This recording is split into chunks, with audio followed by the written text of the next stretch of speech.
Hey, good morning. This is Pastor Ron Sheveland, and it's Sunday morning. It's church time. Now, normally we'd be gathering together, wouldn't we? We'd be in our auditorium and we'd be enjoying great fellowship, wonderful worship music, and the proclamation of God's Word. But now, due to this crazy virus that's hit our nation and our world, we're all hunkered down in our own private locations, told to maintain our social distance from each other. For many, this is a frightening time. They're wondering what's going to happen to their health or what's going to happen to their wealth. What's going to happen to their family? What's going to happen in this world? We as Christians, of course, recognize those are threats, but we've got confidence that there is a God who loves us and is all powerful and is bigger than all of that, and so we entrust ourselves to Him. We cast all of our cares upon Him, knowing that He cares for us. So that gives us a calm in the time of storm. But we are going to be careful, and that's why we're having our church service here on the air today. And we're putting this on our website, Anaheim Baptist Fellowship. It's abf.life. www.abf.life, or on our Facebook page, Anaheim Baptist Fellowship. And so you can watch this anytime. It's recorded, and hopefully you can share it with others. So what should we be talking about? Well, in the future, I hope to do another series that will provide a little help for people going through times like this, called The Unnatural Choices That Lead to Supernatural Peace. The even when type of scenarios that will help you go through difficult times. That's from Philippians chapter 4.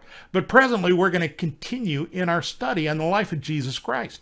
We've been going all through His life, starting before Christmas, looking at His birth and working through all of the different phases and stages. And now we are in the last week of His life. It's called the Passion Week. Last Sunday, we looked at the triumphal entry, Palm Sunday.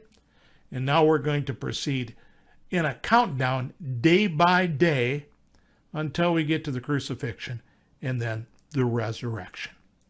The setting is Jerusalem and the region to the east of Jerusalem.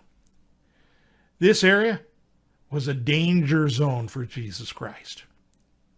John chapter 11, verse 57 says this: Now both the chief priests and the Pharisees had given a command that if anyone knew where He was, he should report it, that they might seize Him.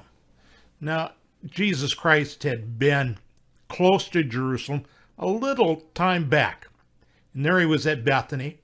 And there He raised Lazarus from the dead. Now, as a direct result of that sign or miracle, Jesus' enemies in the Sanhedrin had pushed through an official edict to arrest Him. But now the outlaw was again back at Bethany, 2 miles away from Jerusalem, at the home of Mary, Martha, and Lazarus. It's 6 days before the Passover. And Bethany would be His headquarters for the next few days. Each day until Passover, He and His disciples would walk from Bethany for a couple miles to Jerusalem, and then they would return at night. From this visual, you can see that He would walk to the Mount of Olives, then down across the Kidron Valley, and up the hill to Jerusalem. Since Christ's life was in danger, this was a journey that another man probably would not have made. But Jesus was on a mission. He knew that the cross and His resurrection would happen at the end of the week. He wasn't the only one being threatened. The list also included Lazarus. John chapter 12, verses 9 through 11 says, Now a great many of the Jews knew that He was there, and they came not for Jesus' sake only, but they might also see Lazarus, whom He had raised from the dead. But the chief priests plotted to put Lazarus to death also, because on account of him, many of the Jews went away and believed in Jesus. So here the streets of Bethany was filled with curiosity seekers, hoping for a glimpse of both of the celebrities. Jesus, the man who raised Lazarus from the dead, and of course Lazarus himself, the living proof that Jesus was the Messiah. The number of people siding with the man religious leaders viewed as public enemy number one increased, while the number loyal to the leaders shrank. And so in desperation, the clergy added Lazarus to their list of people to be assassinated. For the man who had died once, friendship with Christ suddenly became potentially costly. Little did they know it, but the decisions the religious leaders would make would definitely be more costly for the entire Jewish nation. So here's an overview of Passion Week.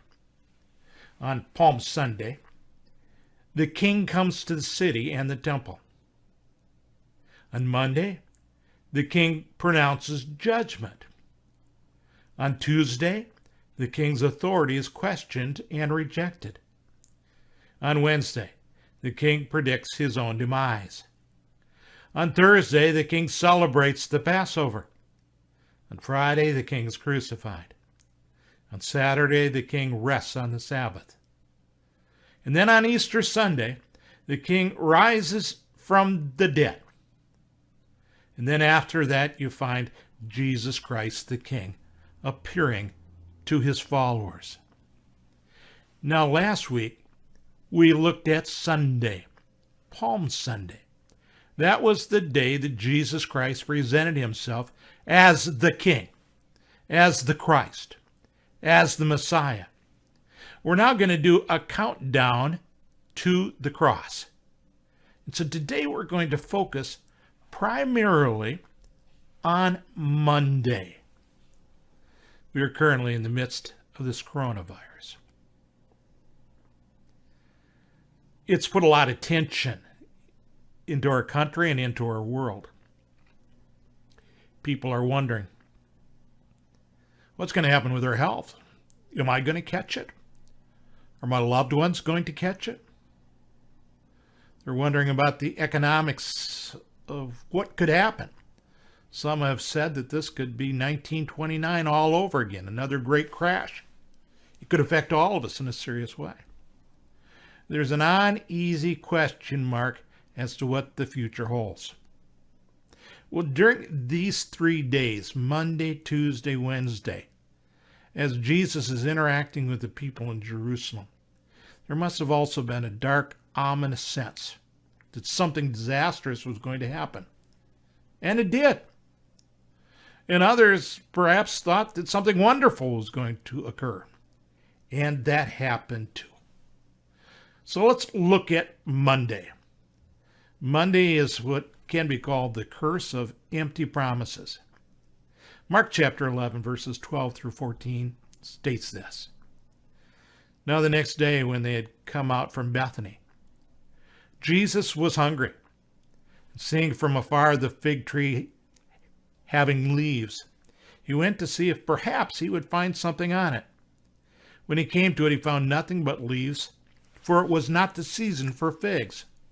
In response, Jesus said to it, "Let no one eat from you ever again." And his disciples heard it. So here Jesus is. He's in Bethany. He goes up the Mount of Olives, across the Kidron Valley, and up to Jerusalem. But on his way, he comes to this fig tree. It's not the time of year when figs would be out in abundance, but there could be some fruit left over from the previous year. But normally, with the leaves came the green buds, which would mature into figs. And they were bitter, but still edible. So Jesus goes to the tree, looking for the fruit that its leaves promise. But finding nothing but leaves, Jesus spoke to the fruitless tree, and he says, "Let no one eat from you ever again." Well, the next day, as we're going to look at tomorrow, the disciples come by this tree and discover that it is totally shriveled and died. Now, I happen to be a tree lover. And I remember some years ago reading this passage and almost cringing, because I wondered, why would Jesus Christ do this to a tree? As a kid, I loved the trees, loved playing in the woods, loved climbing trees, hanging ropes from them and swinging on them. And even to this day, to go on a hike through the woods is just therapeutic for me. In the houses I've owned, 2 of them were plopped right in the middle of groves of trees, and I just loved the setting. And so it sort of bothered me that Jesus Christ would come up and kill this tree. And I'm not alone.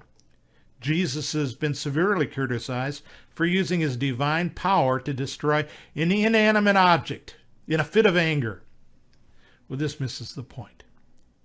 Jesus isn't wreaking vengeance on a deceitful tree. He's using this opportunity to teach his disciples a valuable lesson, especially in light of what he's going to do shortly in the temple.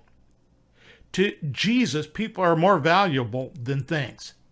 He places more value on teaching his disciples than on an inanimate object. Besides, this tree is unproductive. It's taking up space in God's good earth without doing its job. It is absurd to picture nature weeping the loss of its valued comrade through the whimsical anger of Jesus. No, it's a useless tree. It has the appearance of a fruit-bearing tree, but it's not. So Jesus curses this unproductive tree as he's about to curse an unproductive temple which doesn't bear appropriate fruit. From there, he's going to go on and denounce those who are garbed in religion, but not true righteousness, not true fruit, and a nation that has rejected the light that God has sent them. So now let's go to the book of Mark. Mark chapter 11, verses 15 and 16. And I read these words. So they came to Jerusalem. Then Jesus went into the temple and began to drive out those who bought and sold in the temple, and to overturn the tables of the money changers and the seats of those who sold doves. And he would not allow anyone to carry wares through the temple. The very first gate that Jesus would come to when he enters Jerusalem from the east leads right up to the temple court. That is the court of the Gentiles. And there are pigeons and sheep and oxen, and there are boxes and crates and haggling, which all spill into the Kidron Valley. And these are the tables where the Roman currency is exchanged for the kosher shekel required for the temple tax. And it is chaotic. And it is infuriating to Jesus. This boisterous flea market was distracting from true worship at the temple. These people weren't supplying animals for worship at a reasonable rate. They were using the Passover time to make a killing financially. And they were also impeding the worship of the Gentiles. That may not have mattered to the Jews, but it mattered to Jesus Christ, because he came to bring true worship to everybody. This is the second time that Jesus Christ has cleansed the temple.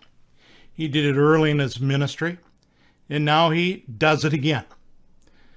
At the first cleansing, he wove together a whip made out of strands from a rope. Now, we're not told that he made a whip this time, but there's still a good deal of force needed to overturn the tables of the money changers. Mark adds this interesting tidbit. Jesus would not allow anyone to carry merchandise through the temple court. Merchants were using the court of the Gentiles as a shortcut to the road leading east over the Mount of Olives. It's an impressive scene. Businessmen on their hands and knees, scrambling to collect their coins scattered across the pavement. Sheep, oxen, goats, and pigeons running wildly, frightened by all the turmoil. People pushing and shoving, trying to get out of their way. The Sadducees are scowling from the sidelines, furious that Jesus has interfered with their financial gain. But there's not really much they can do about it. The populace supports Jesus, especially after that impressive parade the day before, and hates the obvious corruption of the temple. Were the Sadducees to intervene, the people would likely rally and riot in support of Jesus. Furthermore, the Roman garrison is watching carefully with their hands on their swords. If a fight breaks out, the Romans could swiftly and eagerly end it. The point, however, is not that the house was just dirty and needed spring cleaning. Jesus' critique is twofold. First, from Isaiah chapter 56, verse 7, he suggests that the temple should be open to all people. The context, Isaiah 56, suggests that the Messiah would attract all people groups to come and worship God. Thus, he would bring an end to the exile of God's true children. Secondly, from Jeremiah chapter 7, verse 11, Jesus threatens the present leaders. As in Jeremiah's day, they felt secure in their sin because they controlled the temple. However, God declared that if they did not mend their ways, the temple would be destroyed. It's no wonder that they responded to Jesus so violently. Yet none of this is to be unexpected.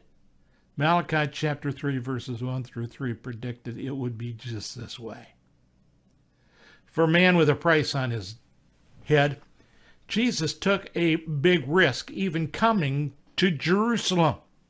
But now, right under the noses of the religious leaders, he storms into the temple and single-handedly shuts down the temple market, bodily ejecting all of these entrepreneurs who are exploiting the out-of-town worshipers.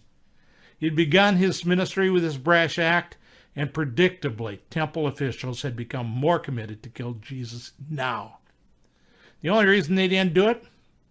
Well, Luke chapter 19, verses 47 through 48 points it out. It says this: the chief priests, the scribes, and all the leaders of the people sought to destroy him and were unable to do anything, for all of the people were very attentive to hear him. Now, about this time, there's another interesting incident that takes place. John chapter 12, verses 20 through 21 says, "Now there were certain Greeks among those who came to worship at the feast. Then they came to Philip, who was from Bethsaida of Galilee, and they asked him, saying, 'Sir, we wish to see Jesus.'" And what's fascinating about this is that these were Gentiles. And perhaps they're at that stage where they were about to become proselytes of the Jewish religion. But they see Jesus Christ emptying out and cleaning up the courts of the Gentiles, and this draws an interest from them towards him.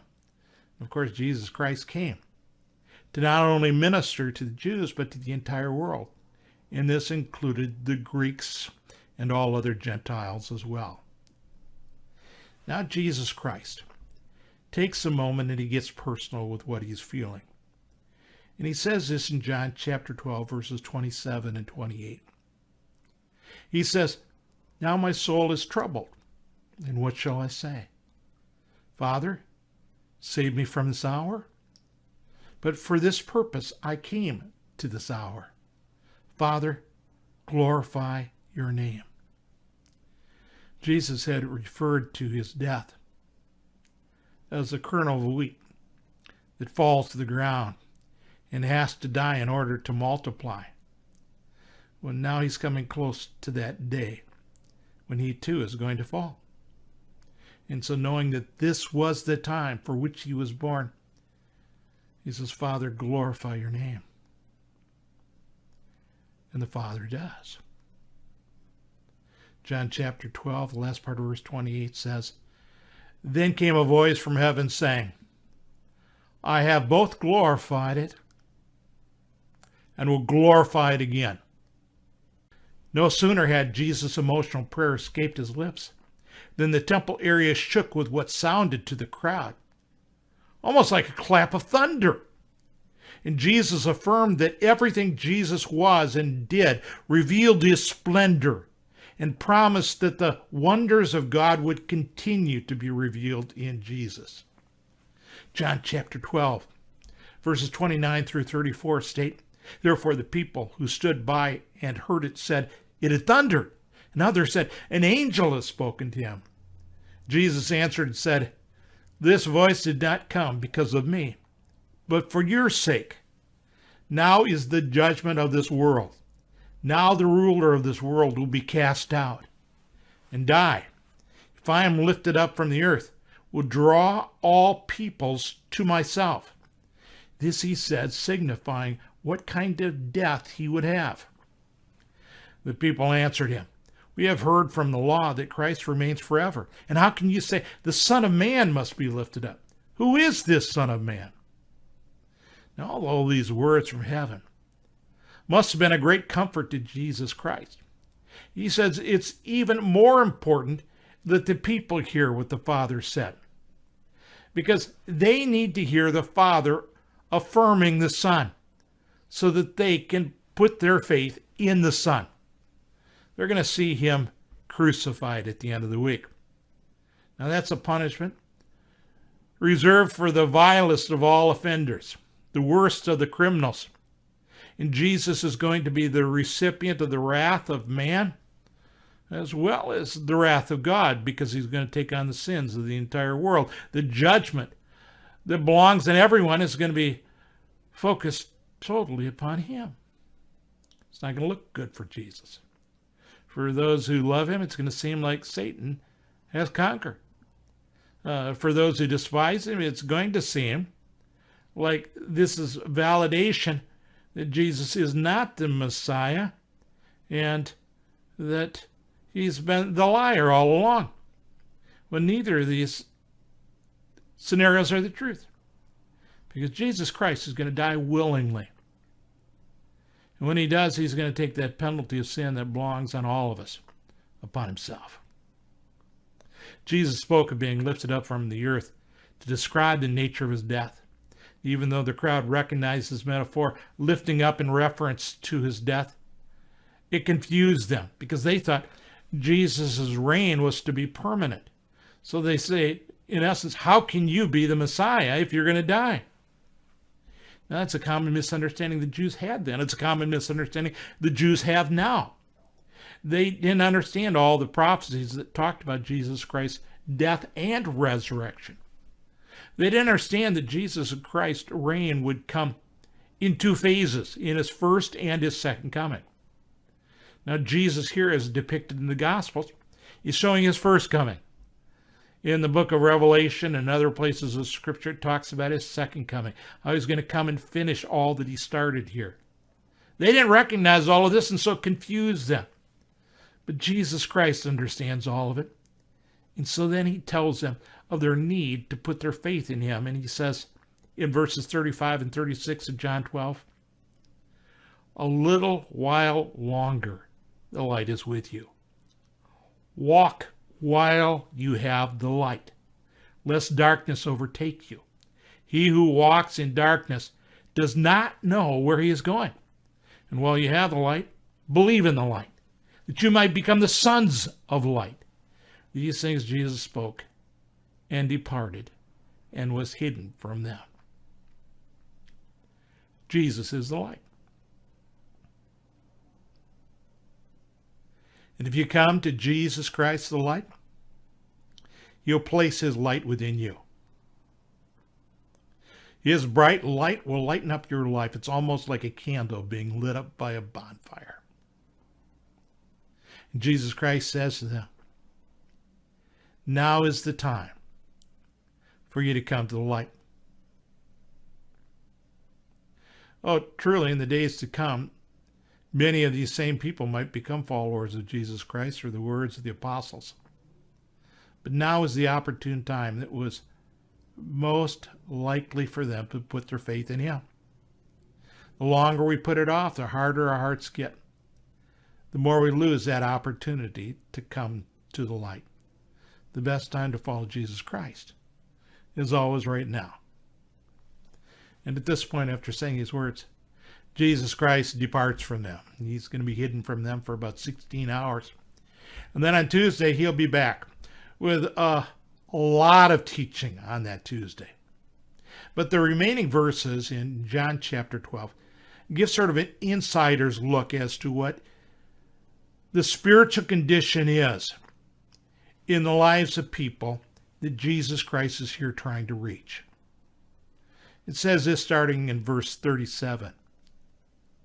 But although he had done so many signs before them, they did not believe in him, that the words of Isaiah the prophet might be fulfilled, which he spoke. Lord, who has believed our report? And to whom has the arm of the Lord been revealed? Therefore they could not believe, because Isaiah said again, he has blinded their eyes and hardened their hearts, lest they should see with their eyes, lest they should understand with their hearts, and turn, so that I should heal them. These things Isaiah said when he saw his glory and spoke of him.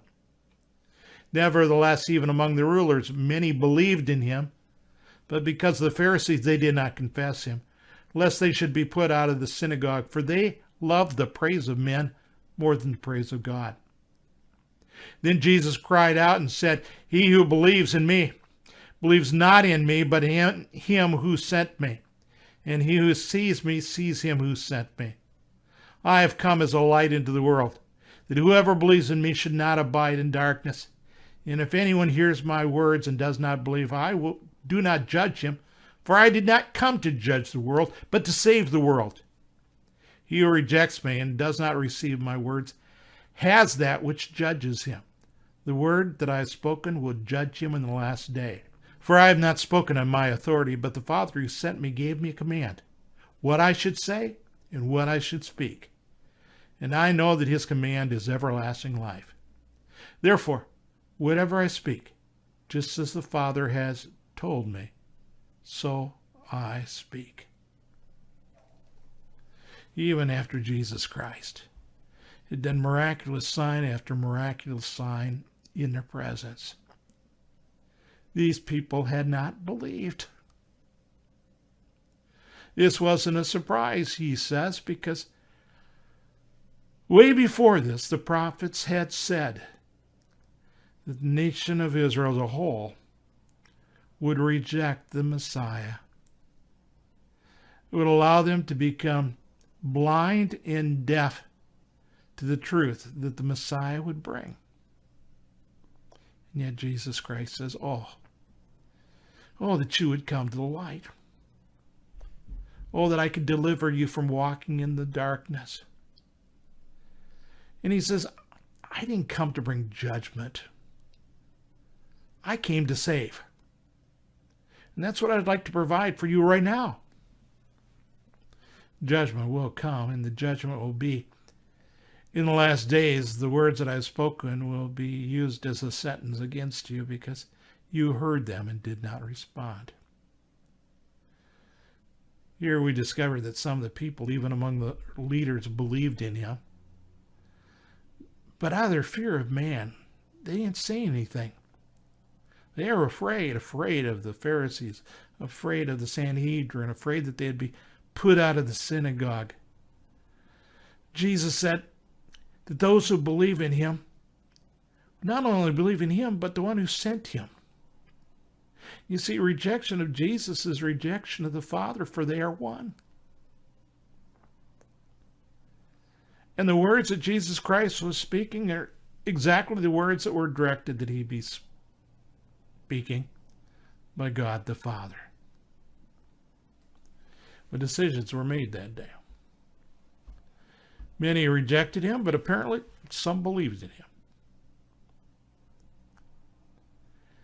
You watch all of this and you ask, what is this lesson for us? We've got three things that have sort of happened. First one is a tree, the second is a temple, and the third is a talk. The tree, it was cursed because it bore no fruit. The second is the temple. And the people there were judged because they were not bearing the fruit of righteousness. And the third is the people. Jesus Christ lays out a very simple option for them. You can come to me and come to the light and receive salvation. But if you reject me, you're rejecting the Father. And there will be judgment. That was the decision they needed to make on that fateful Monday. It's the same decision you need to make right now. Will you come to Jesus? Will you come to the light? Will you receive salvation? Will you receive transformation? Will you become part of his family? I hope that's the decision you make.